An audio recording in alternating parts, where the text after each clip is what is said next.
저희 오늘 같이 나누실 말씀은요. 사도행전 16장 말씀이고요. 사도행전 16장 25절부터 31절까지의 말씀입니다. 사도행전 16장 25절부터 31절까지의 말씀이고요. 저희가 PPT로도 준비했으니까 저랑 한 절씩 교독하시고 마지막 31절은 같이 읽으시겠습니다. 25절 제가 먼저 읽겠습니다. 한밤중에 바울과 실라가 기도하고 하나님을 찬송하며 죄수들이 듣더라. 예, 갑자기 큰 지진이 나서 옥터가 움직이고 문이 곧 다 열리며 모든 사람의 매인 것이 다 벗어지니라. 간수가 자다가 깨어 옥문들이 열린 것을 보고 죄수들이 도망한 줄 생각하고 칼을 빼어 자결하려 하거늘 바울이 크게 소리질러 이르되 내 몸을 상하지 말라. 우리가 다 여기 있노라 하니 간수가 등불을 달라고 하며 뛰어들어가 무서워 떨며 바울과 실라 앞에 엎드리고 그들을 데리고 나아가 이르되 선생들이여 내가 어떻게 하여야 구원을 받으리이까 하거늘. 같이 읽겠습니다. 이르되 주 예수를 믿으라. 그리하면 너와 내 집이 구원을 받으리라 하고. 아멘. 오늘 설교 제목은요, 반전 드라마라는 설교 제목인데요. 혹시 여러분들 중에 예전에 있었던 예능 프로그램 반전 드라마라는 프로그램 아는 사람 있나요? 와우. 요러한 반전 드라마 혹시 아시나요? 그 SBS 일요일은 좋다. 그 저희 교회가 좋은 게 이제 상고와 모든 그런 것들을 다 얘기할 수 있어서 SBS에서 일요일이 좋다라는 그 예능 프로그램이 있었는데요. 거기에 하나의 프로그램이었어요. 그래서 유재석도 나오고 뭐 정준하도 나오고 신화도 나오고 동방신기도 나오고 되게 유명한 사람들이 많이 나왔고요. 소유진도 나왔고요. 이게 뭐냐면은 어떤 드라마를 패러디하기도 했고요. 아니면 자체적으로 드라마를 하기도 했고 항상 그 이 프로그램의 마지막에는 한 30분 정도 했는데 반전이 있었어요. 이게 2004년 예능이거든요. 2004년에 다운이는 5살. 오케이. 못 봤을 수도 있겠다. 그래서 이 반전 드라마가요. 거의 한국에는 아직 반전이라는 개념이 그렇게 많지는 않을 때 되게 어떻게 보면은 그 트렌드 세터처럼 반전의 어떠한 그 재미를 불러일으킨 반전 드라마라는 프로그램이었어요. 반전 드라마 하면은 또 반전 영화를 빼놓을 수 없죠. 혹시 반전 영화를 좋아하시는지는 잘 모르겠는데 혹시 제일 좋아하는 반전 영화가 뭐가 있으신가요? 기억에 남는 반전 영화 얘기해 주실 때 목이 말라서 물 한 잔 먹겠습니다. 오, 예스. 식센스. 반전. 오펀 천사의 비밀. 오펀 천사의 비밀. 또 있나요?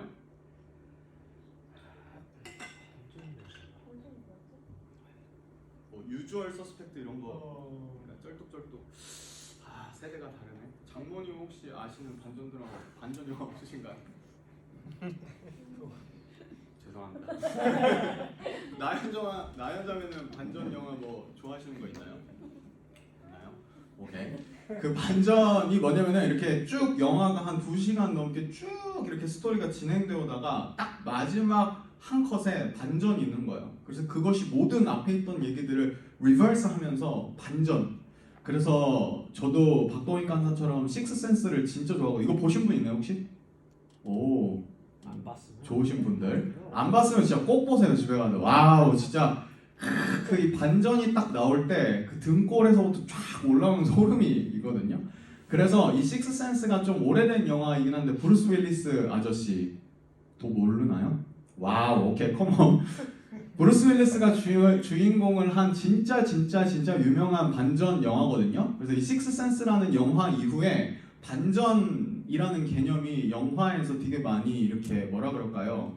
활용되면서 항상 반전 영화, 지금은 좀 드라마나 뭐 반전이 많잖아요. 뭐 예전 한국 드라마 막장 중에 뭐 알고 봤더니 뭐 회장님의 친손자였다 뭐 이런 것들, 알고 봤더니 뭐 쌍둥이였다 이런 반전이 많은데 진짜 이 식스센스가 거의 반전 영화의 시초라고도 할 만큼 진짜 유명한 영화예요. 그래서 항상 식스센스 이후에 어떤 반전 영화가 나오면 한국의 옛날 간판에 되게 촌스럽게 적은 글씨들이 있었거든요. 홍보할 때 포스터에 뭐라고 쓰냐면 식스센스 이후에 최고의 반전 영화 막 이렇게 쓰고는 했었어요. 제가 반전 영화에 대해서 왜 나누냐면요. 오늘 제가 여러분들과 같이 나눌 내용이요. 식스센스 이후가 아니라 식스센스 이전의 최고의 반전 드라마의 스토리를 오늘 본문이 가지고 있어요. 근데 반전 드라마나 반전 영화를 볼 때 주목해야 되는 게 뭐냐면 앞에 스토리를 잘 모르면은 이 반전이 무슨 반전인지 이해가 잘 안 되거든요.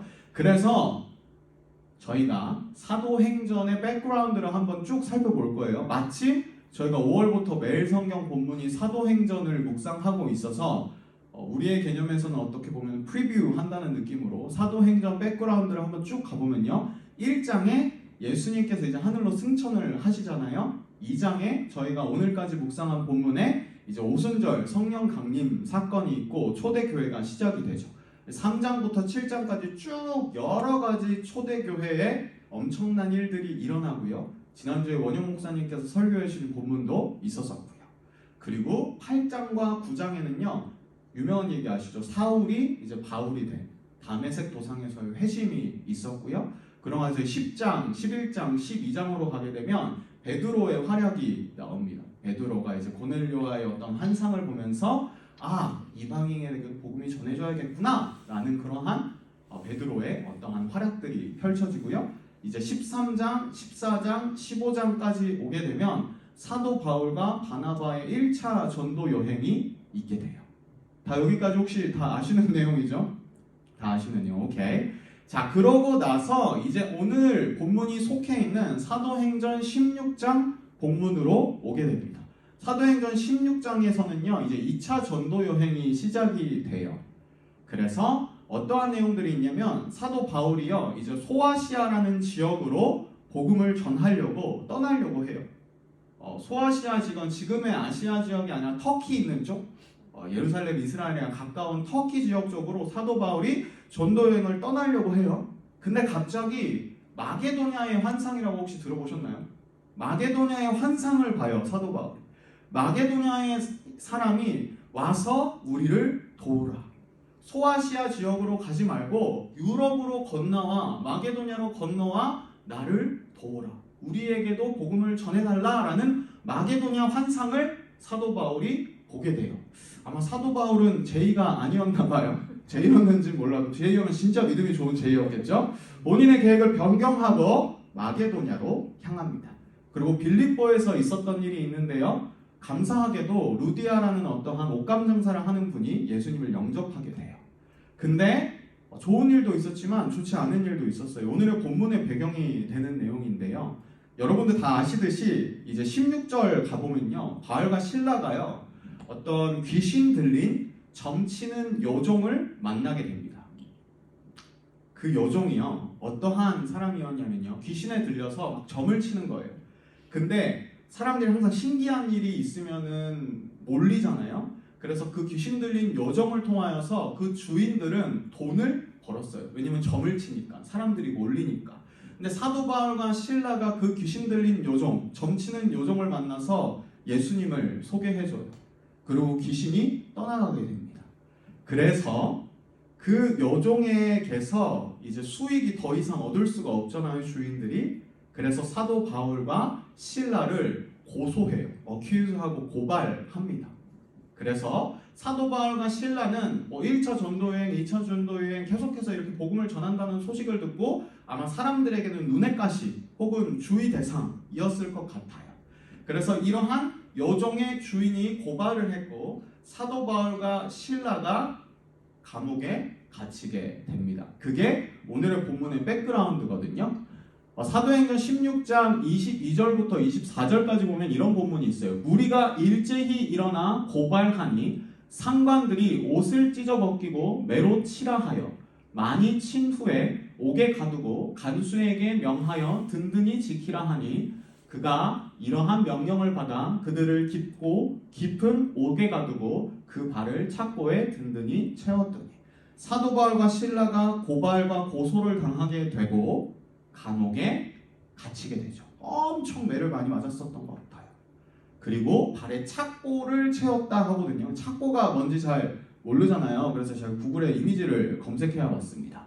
누가 바울 형님이고 실라 형님인지는 잘 모르겠지만 발에 착고를 채운다는 거는 이렇게 손에는 수갑이 이렇게 땅에 채워져 있었었고요. 발은 두 사람이 동시에 이렇게 착고를 채워서 움직일 수 없는 진짜 고통스러운, 화장실도 제대로 못 가는 이러한 상황 속에 있었죠. 근데 여기서요, 첫 번째 반전 드라마의 스토리가 나옵니다. 사도행전 16장 25절을 혹시 괜찮으시면 같이 읽어보실게요. 시작! 한밤중에 바울과 실라가 기도하고 하나님을 찬송하며 죄수들이 듣더라. 어떠한 장면이었냐면요, 제가 구글에 또 검색을 해봤어요. 이 되게 멋있는 그림이 나오더라고요. 하루 종일 맞았는데, 그리고 감옥에 들어와 착고를 차고 있는데 한밤중에 기도하고 찬송하고 있었대요. 저는 이 그림이 좀 충격적이었던 게, 착고를 차면은요 이렇게 잘 움직이지 못하거든요. 왜냐면 두 사람이 잘 움직여야 되니까. 근데 쥐가 있는데도 한밤중에 찬양하고 기도를 해도 저에게 있어서는 상상을 할 수 없는. 근데 이 본문을 유심히 살펴보면요, 이때가 어느 때냐면요, 한밤중이에요. About midnight. 혹시 이번 주 중에 노로바이러스로 인하여 고생하셨던 분들은 다 겪으셨겠지만 한밤중에가 제일 힘들어요. 왜냐면 낮일 때는 제가 2일차, 3일차 때는 낮에 다 나은 줄 알았어요. 나 다 나았다. 근데 이제 6시가 딱 지나고 해가 지고 7시, 8시, 9시, 10시 가면 갈수록 머리가 이게 떨어진 것 같고 막 배가 너무 아프고 이제 잠깐 그러면서 고통 속에서 잠들었는데 딱 일어났어요. 이제 아침인가 했는데 딱 12시야. 그게 한밤중이거든요. 바울과 실라가 어떤 상황이었냐면 하루 종일 매를 맞은, 그래서 몸에 피가 나고 온 근육이 찢어질 것 같은 그 노로바이러스의 근육통보다 훨씬 심한 고통이 바울과 실라에게 있었음에도 불구하고 그 가장 힘든 한밤중에 뭐라고 있었냐면요, 기도하고 찬송했대요. 기도만 했다라고 쓰여 있다면 저는 이렇게 생각했을 것 같아요. 그 힘든 상황 속에서 아마도 도와주세요, 너무 힘들어요, 혹은 하나님을 원망하는 기도 아니었을까? 하나님께서 마게도냐 환상을 보여주셔서 마게도냐로 갔잖아요. 소아시아로 갔으면 이렇게까지 고생 안 했을 텐데 왜 마게도냐로 보내서 나를 이렇게 고생하게 만듭니까? 원망하는 기도가 아니었을까 생각이 돼요. 근데 성경은요, praying and singing, 기도하고 찬송했다고 표현하고 있어요. 뭐냐면요, 이거는요 그냥 원망의 기도, 힘들어요 도와주세요 이 정도의 기도가 아니라 찬송의 기도였던 거죠. 이 상황을 허락하신 하나님을 저는 그럼에도 불구하고 신뢰합니다. 여전히 하나님은 하나님이십니다. 이 어려운 상황에도 불구하고 하나님은 여전히 찬양받으시기 합당하신 분이십니다 라고 기도하고 찬양했던 거죠. 그리고요, 신기하고 재밌는 거는요, 이 바울과 실라가요, 반전 드라마 같은 스토리 가운데에서 찬양하고 기도할 때, 그 가장 고통스러운 순간이 한밤중에 기도하고 찬양할 때 죄수들이 들었대요. 주변에 있는 죄수들이 그 사도 바울과 실라의 모습을 봤던 거죠. 아마도 그 죄수들의 마음은 이러하지 않았을까라는 생각이 들어요. 이 바울과 실라는요, 특별 주의 대상이었거든요. 그래서 아마 다른 죄수들보다 훨씬 많이 맞았을 것이라고 예측이 돼요. 나보다 더 많이 맞았는데?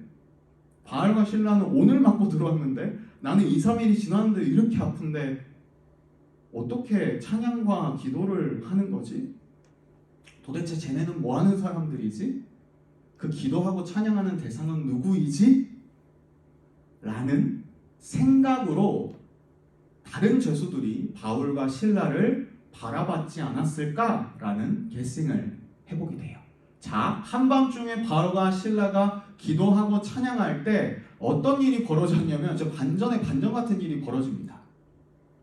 이에 갑자기 큰 지진이 나서 옥터가 움직이고 문이 다 열리며 모든 사람의 매인 것이 다 벗어진지라.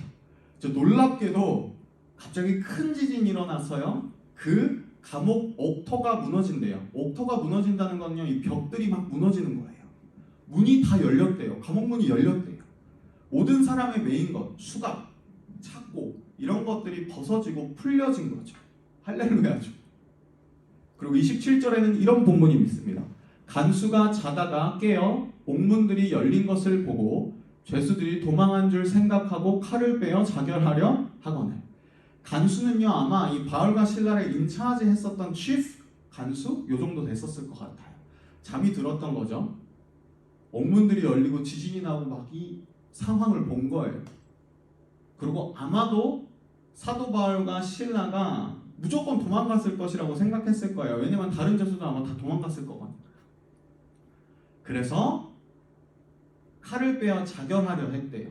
왜냐하면 날이 밝고요, 이제 상관들이 막 오고 슈퍼바이저가 오고 이러면은 야, 교수들 다 도망갈 때도 뭐 했냐? 라고 물었을 거기 때문에. 그래서 목숨을 잃는 정도가 아니라 목숨을 잃는 것보다 더한 어떤 고문과 고통이 그를 기다리고 있었을 거기 때문에 그냥 칼을 빼서 자결을 해서 목숨을 끊어서 그냥 본인도 그냥 약간 그 지진에 죽은 것처럼 그렇게 하면 본인 한 목숨만 죽으면 가족들은 좀 보호할 수 있으니까 그렇게로 책임을 질 수 있으니까 아마 그렇게 했지 않나 싶어요. 이 상황 속에서요, 두 번째 반전의 스토리가 등장을 합니다. 혹시 괜찮으시면 같이 읽어보실까요? 시작. 바울이 크게 소리 질러 이르되 내 몸을 상하지 말라. 우리가 다 여기 있노라 하니. 저는요, 진짜 사도 바울의 마음이 어떠한 마음이었을까 상상조차 안 돼요. 기도하고 찬송했대요, 그 밤에. 그리고 감옥문이 막 다 열렸어요. 지진 때문에 벽돌도 다 허물어졌어요. 창고도 풀리고 수갑도 다 풀렸어요. 오케이, 그럼 이거 하나님의 뜻이야 하면서 아마 빤스런이라는 얘기가 나올 뻔했는데요. 진짜 도망갔을 거잖아요. 그게 당연하잖아요. 기도, 하나님의 기도 응답이신가? 근데요, 사도 바울이요, 도망가지 않았어요. 크게 소리를 질러 이르되 내 몸을 상하지 말라. 우리가 다 여기 있노라 하니. 아마 몇 명의 죄수들이 같이 있었는지는 모르지만 아마 사도 바울과 실라는 확실하게 거기에 남아 있었던 것 같아요. 그 간수가 자결하려고 할 때 사도 바울이 외친 소리입니다. 여러 가지 개성이 있을 수는 있겠지만 저는 이렇게 생각해요. 아마 그 간수가 사도 바울과 실라가 그 요조의 인물이었던 사도 바울과 실라가 도망하면은 엄청난 책임을 져야 했을 것이 분명했기에 그를 보호하기 위하여 혹은 그 한 영혼을 생각해서 사도 바울이 여기에 스테이하지 않았을까라는 생각이 들어요. 그 외에도 여러 가지 이유들이 있겠죠. 사도 바울은 사실은 로마의 시민권자였기 때문에 당당하고 떳떳한 부분도 있었겠죠. 그 모든 것들이 어우러졌겠지만 저는요, 이 사도 바울이 크게 소리질러 이르되 내 몸을 상하지 말라. 우리가 다 여기 있노라 하는 이 말 속에 이 간수를 향한 그 영혼을 향한 사도 바울의 마음이 저에게는 느껴졌어요. 그리고 이러한 놀라운 반전의 스토리가 이어지고 나서요, 간수가 등불을 달라고 하며 뛰어들어가 무서워 떨며 바울과 실라 앞에 엎드리고, 이 간수의 반응입니다. 그들을 데리고 나아가 이르되 선생들이여 내가 어떻게 하여야 구원을 받으리이까 하거늘. 바울의 이 말입니다. 이르되 주 예수를 믿으라. 그리하면 너와 내 집이 구원을 받으리라 하고. 저는 항상 이 29절, 30절, 31절 이 스토리를 읽을 때마다요, 저희의 어떻게 보면 전도 혹은 선교의 모습이 이러한 모습이어야 하지 않을까라는 생각이 들어요. 그 한밤중에 모두가 끙끙대고 고통스럽게 막 이렇게 막 아파하고 있을 때 사도 바울과 실라는 찬송하고 기도했고요. 모든 사람들이 이 옥문이 무너졌을 때 기회다 하고 도망했을 때 바울과 실라는 도망하지 않고 그 간수의 내 몸을 상하지 말라 이렇게 얘기했고요. 어떻게 보면은 상식을 뛰어넘는 반전 드라마 같은 어떠한 그들의 믿음이었죠. 그리고 그 믿음의 모습을 죄수들이 봤었을 거고요. 간수들이 아마 처음부터 쭉 지켜봤을 것 같아요. 그 모습을 본 간수가요, 바울과 실라 앞에 엎드립니다. 그리고 그들을 데리고 나아가 이르되 선생들이여 내가 어떻게 하여야 구원을 받으리이까. 그들이 먼저 바울과 실라에게 어떻게 해야 구원을 받겠습니까? 라고 물어보는 장면입니다. 저희 이 장면 항상 묵상할 때마다 이러한 생각이 드는 것 같아요. 저희가 크리스천으로서 그리스도인으로서 이 세상을 살아갈 때 이러한 반전 드라마 같은 혹은 상식을 뛰어넘는 믿음이 우리 가운데에 있으면 좋지 않을까? 이 세상 사람들이 생각할 수 없는 그 상상을 뛰어넘는 믿음이, 그 믿음의 모습이 우리의 삶 가운데에 있을 때에, 우리 삶 가운데 정말 열매로 하나하나 드러날 때에 이 세상에 있는 사람들이 우리 가운데 찾아와 물어보지 않을까? 너네가 믿는 그 하나님이 누군데? 너네 왜 그렇게 미친 것 같은 믿음을 가지고 있는데? 사람들이 와서 물어보지 않을까? 하는 생각이 들어요. 그리고 그것이 전도이고 선교이지 않을까? 지난주에 위케어 페스티벌 웅장한 그 페스티벌이 끝났잖아요. 그 끝난 회식으로 인하여 저희는 더 영광스러운 노로바이러스를 얻었지만 위케어 현장에 있고 그리고 페스티벌을 하면서 사람들이 가장 많이 질문하는 거는 두 가지인 것 같아요.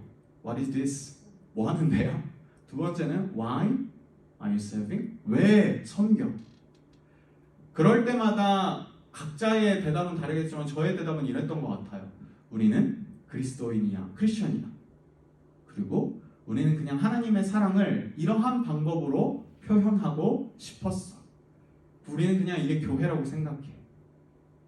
아마 세상 사람들이 우리를 바라봤을 때에는 왜 쟤네는 일요일마다 빨간 날에 이렇게 나와가지고 이 세이빙을 하지?